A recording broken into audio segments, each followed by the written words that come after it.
নমস্কার, good morning. আশা করি সবাই ভালো আছেন, আমরাও ঠিকঠাক আছি। তো ভেতো বাঙালি আরেকটি ব্লগে সবাইকে স্বাগত।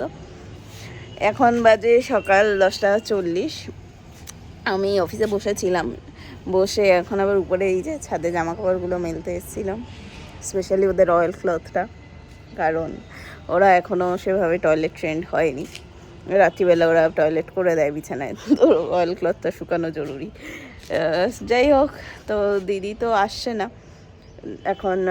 সকালে উঠে মা লাউটাও কেটে রেখেছিল। আমি মানে কালকে রাতে আমি বিরিয়ানি বানিয়েছিলাম, সো বিরিয়ানিটা এমনভাবেই বানিয়েছিলাম যাতে আজকে দুপুরে মোটামুটি অ্যাটলিস্ট দুজনের হয়ে যায় বা অভিজিতের হয়ে যায়। তো যা আছে অভিজিতের হয়ে যাবে, আমারও হয়ে যাবে কিছুটা, আর মারও হয়ে যাবে, মানে পুরো না হলে অল্প অল্প হয়ে যাবে। আর এছাড়াও লাউয়ের তরকারি করলাম, তিল বাটা আছে, উচ্ছে আলু ভাজা, ছেলেরা উচ্ছে আলু ভাজা খেতে খুব ভালোবাসে, আর ডাল আর ভাত, এই করলাম। ব্যাস, এই করে বসে গেছি অফিসে, কাজকর্ম করি, দেখা হবে। চলো তাহলে অফিসে বসে রাখ। কি আসবে না 3 দিন। আমি এখন ব্রেকফাস্ট বানাচ্ছি, স্যান্ডউইচ বানাবো, সেই জন্য মাশরুম, ব্রকলি, ক্যাপসিকাম দিয়ে, পেঁয়াজ দিয়ে একটা পুর বানিয়ে নিচ্ছি। এরপরে পাউরুটিতে ভরে দেবো। মা ওদিকে বাচ্চাদের ডালিয়া খাওয়াচ্ছে। কালকে অনেকটা বিরিয়ানি করেছিলাম, সেটা এখনো আছে, দুপুরে হয়ে যাবে। এত লক্ষ্মী ছেলে কেউ কোথাও দেখেছে? হ্যাঁ, এত লক্ষ্মী ছেলে শশা খাচ্ছে বসে বসে, দু হাতে দুটো শশা নিয়ে শশা খাচ্ছে। শশা খাচ্ছে বাবাই? ভালো খেতে, ভালো খেতে মাম্মা, বলো হ্যাঁ, বলো হ্যাঁ। শশা খাচ্ছে, ডিস্টার্ব করবো না, খাও। এখন বাজে 1:30, ছেলেদের ঘুম পাড়িয়েছি, অফিসের কাজটা একটু সামলে নিয়েছি। এখন এসছি বাগানে একটু দেখতে। আমাদের বাগানে বিশেষ কিছুই নেই, মানে কতটুকু আর জায়গা এখন থাকে, বাট তার মধ্যেই আর কি এসছি কারি পাতা তুলতে। কারি পাতা গাছটা অ্যাকচুয়ালি আমার না, পৌলমীর, বাট এখানে সবার গাছই সবাই ইউজ করে, অসুবিধা নেই। চলুন কটা কারি পাতা তুলি, এটা সেটাই লাগে। এই যে কারি পাতা গাছ, কচি দেখে দেখে কটা কারি পাতা তুলি। ছেলেগুলোকে কিছুর সাথে ভেজে দিলেও ওরা খুব ভালো খায়, সেই জন্য নিয়ে যাই। ডালেও ফোড়ন দেবো ভেবেছি।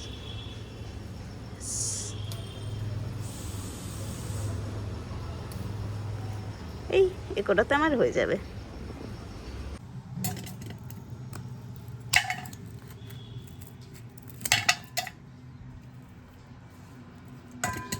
শুটকি মাছগুলোর এই লেজ আর মাথাটা কেটে নিয়ে সেটাকে টুকরো টুকরো করে নিচ্ছি। ছেলেগুলো এখন ঘুমাচ্ছে, আর দিদি তো রাতে আসবে না, তাই এই শুটকি মাছের একটা তরকারি করবো ভাবছি। ভাত রুটি যা ইচ্ছে দিয়ে খাওয়া যাবে।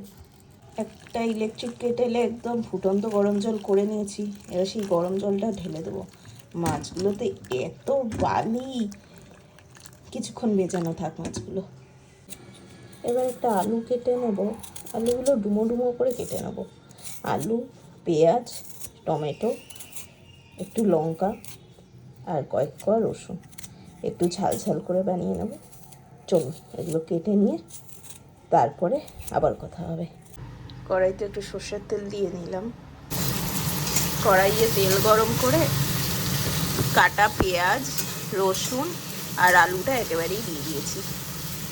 এরপর অল্প একটু নুন দেব,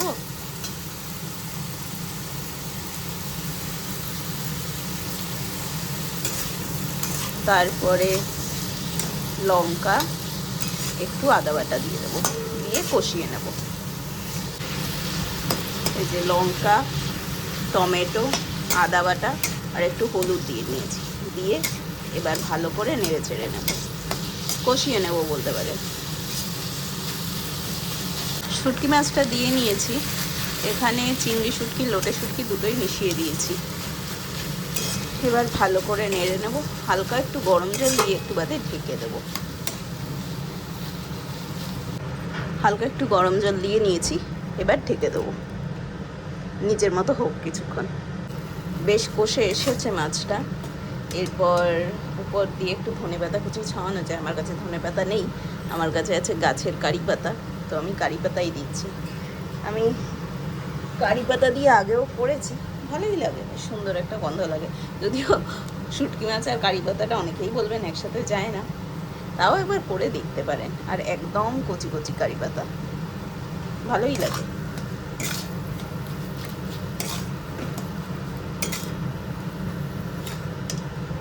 কেমন হয়েছে? ভালো। রাতের বিরিয়ানি খাবে না শুটকি খাবে? বিরিয়ানি অপশন লাগে না। রুটি বা ভাত দিয়ে শুটকিও খেতে পারো। না, বিরিয়ানি দিয়ে মাংস খাও। শুটকি বিরিয়ানি খাবে? কিন্তু কেমন হয়েছে বলো?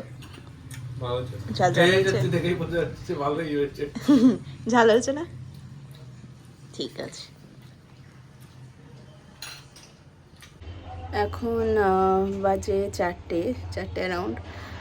আমি অফিসই করছিলাম, বাট অফিস করতে করতে খুব অদ্ভুত ঘটনা ঘটলো। মানে এত প্যাথেটিক একটা ঘটনা, মানে লোকজন কীরকম হয়ে গেছে আজকাল। আমার এক টিমমেটের বাবা নিউমোনিয়ায় ভুগছেন, উনি 70+ ওনার বয়স। তো উনি আই থিঙ্ক পিয়ারলেস বা এরকম কোনো হসপিটালে উনি ভর্তি। তো স্বাভাবিকভাবেই আমার টিমমেট খুব ছোটছুটি করছে, হেন তেন হচ্ছে। তো আমার আরেকজন টিমমেট, তো আমার এই টিমমেটটি ফিমেল, মানে আমারই বয়সী এক মহিলা, ম্যারিড ওম্যান, তো যার বাবার কি অসুস্থ। এবার আরেকজন তিনি একজন পুরুষ, আমাদের থেকে আরেকটু সিনিয়র। তার বক্তব্য হলো এরকম তো হতেই থাকবে, আমার মাও হসপিটালে ছিল, তাতে কি হচ্ছে, আমি তো রোজ মন দিয়েই কাজ করেছিলাম, একটা ব্যাপার। তো আমার এই টিমমেট কিন্তু কোনো ছুটি নেয়নি তার বাবা অসুস্থ বলে, বাট সে হসপিটালে যাচ্ছে আসছে, she is a bit disturb. কিন্তু তার বদলে এরকম একটা কমেন্ট আমি সত্যিই এক্সপেক্ট করিনি, যে এগুলো তো নর্মাল, মানে how can this be normal. মানে কারোর বাবা বা নিকট যে কোনো আত্মীয়, মানে আমার কাকা জ্যাঠা যে কেউ অসুস্থ হতে পারে এবং তাদের নিয়ে আমি কনসার্ন থাকতেই পারি। ইভেন চাইলে আই থিঙ্ক আমার প্রাপ্য ছুটি আমি নিতেও পারি, মানে সেটা তো কমপ্লিটলি আমার ব্যাপার। বাট এই ধরনের কমেন্ট করা যে এটা তো হতেই পারে, this is not something is really good. মানে আইটির ওয়ার্ক কালচারটা দিনে দিনে এত খারাপ হচ্ছে আমি জানি না।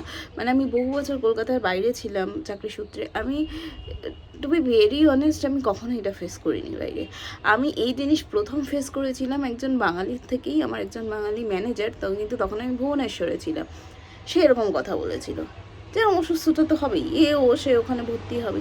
মানে ভাই, একটা মানুষ মরে যাচ্ছে, আমি কালকে যদি আমার কিছু হয়ে যায়, আমার জায়গায় মানে আমার কাজে অন্য কেউ চলে আসবে, কিন্তু আমার বাড়িতে তো অন্য কেউ আসবে না।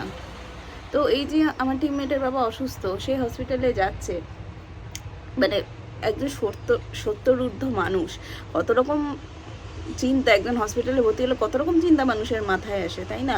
আর এখন আমাদের বয়সটা এরকমই যে আমাদের বাবা মারা সবাই সিনিয়র সিটিজেন, এবার not only they are 60+, they are like almost 70, like that, 60 to 70 তাদের এজ।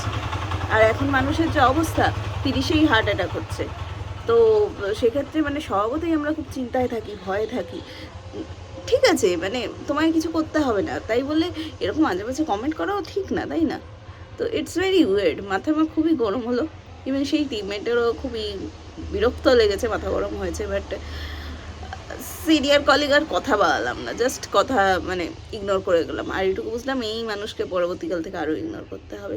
মানে এক্ষেত্রে বোধ হয় এই যে জেনজিরা এত কিছু বলে, মানে মুখের উপর বলে দেয়, দে আর রিয়েলি টু গুড, মানে ওদের সত্যিই স্যালুট করার মতো। আমি খালি কালকে এটাই ভেবেছিলাম যে এই ক্ষেত্রে যদি কোনো জেনজি হতো, দিত এক উল্টে, আর সেই জবাবটাই এরা ডিজার্ভ করে হয়তো। যাই হোক, এই মানুষকে আমি ইগনোর করবো। যাই, আবার কাজে বসি। রিজু, ও রিজু, রান্নাঘরে বসে আছো কেন বাবাই? কি করছো তুমি? রান্নাঘরে কেন বসে আছো? তুমি কি রান্নাঘরে মাছ পাহারা দিচ্ছ? লেগে যাবে। রিজু কি রান্নাঘরে মাছ পাহারা দিচ্ছে? হ্যাঁ রিজু, মাছ পাহারা দিচ্ছিস রিজু? ওই দেখ, ও রিজু, তুমি মাছ পাহারা দিচ্ছ? তুমি রান্নাঘরে কেন বসে আছো পাকু? আচ্ছা বসে থাকো, মাছ পাহারা দাও। টাটা। মোড় এসেছিলাম, এখন প্রায় 7টা বাজে, কিছু জিনিসপত্র কিনতে। ওখানে অভিজিৎ জিনিসপত্র ঢোকাচ্ছে, ওই যে। আর এই এবার বাড়ি যাবো, শুটকি মাছ রেঁধেছি দুপুরবেলায়, সুন্দর করে ভাত দিয়ে খাবো। আর ও আবার বিরিয়ানি খাবে। যাই হোক, ঠিক আছে, আজকে ব্লগটা এই পর্যন্তই। সবাই ভালো থাকবেন, বাচ্চাদের ভালো রাখবেন, সবাই সুস্থ থাকবেন। Till then, tata, thanks for watching. এই যে অভিজিৎ, টাটা।